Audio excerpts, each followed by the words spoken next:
welcome back.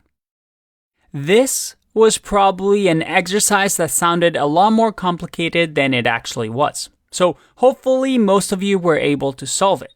If you didn't, by the time you watch this video, you're going to say to yourself, oh wow, that was so simple, I should have figured it out.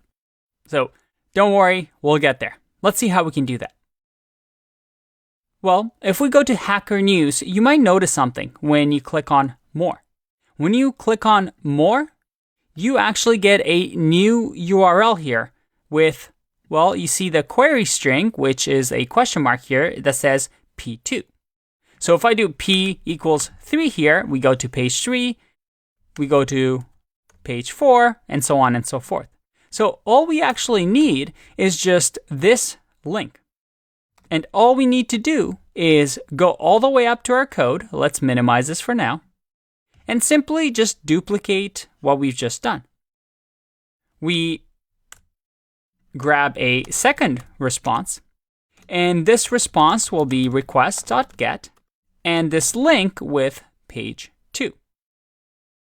From here, we simply grab this soup and recreate it as soup2. And it's going to be from the response2.txt. Again, what we'll do here is we'll duplicate this code. And again, if you notice that this could be more efficient, maybe we can extract this into a function. That's good. You're starting to notice these things. So here we're just going to do links2, subtext2, which we'll grab from our soup2 and, well, soup2.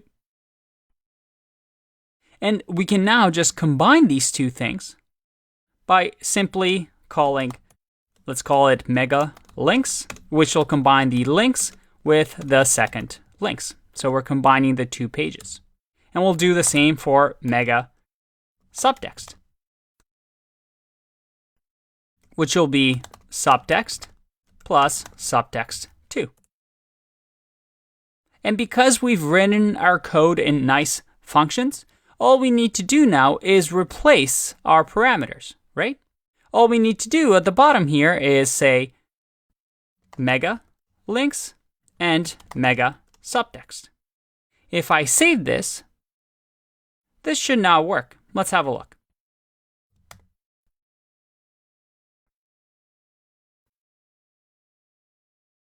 Oh, and classic me made a bit of a spelling error. If we go over here, it's not mega subtext, it's mega subtext.